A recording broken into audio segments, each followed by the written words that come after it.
i-rate nyo to. Okay, let's go. Ito, siya yung, yung alaga nila Rumi, pero hindi ko siya bet kaya number 9. Kasi, nasa? Number 9. Wala siya. Hindi ko siya ni-rate. Ito, hindi ko nakita yung mukha niya kaya number.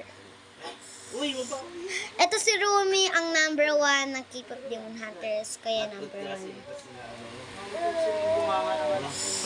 Siya si Baby Saja, kaya rate ko siya ng 8 dito sa number 5. Medyo siya.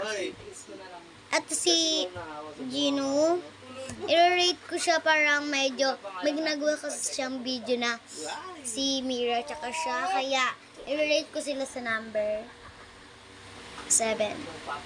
Ito ang pangalawa na leader sa K-pop Demon Hunters, Huntrix, kaya sa number 2.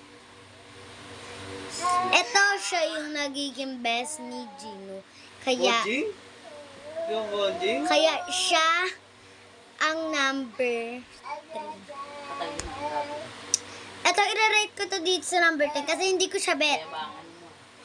Ito, medyo bet ko siya. Siya yung bias ko. And sana ito. Kaya dito yan.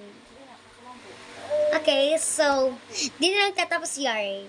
Bye-bye.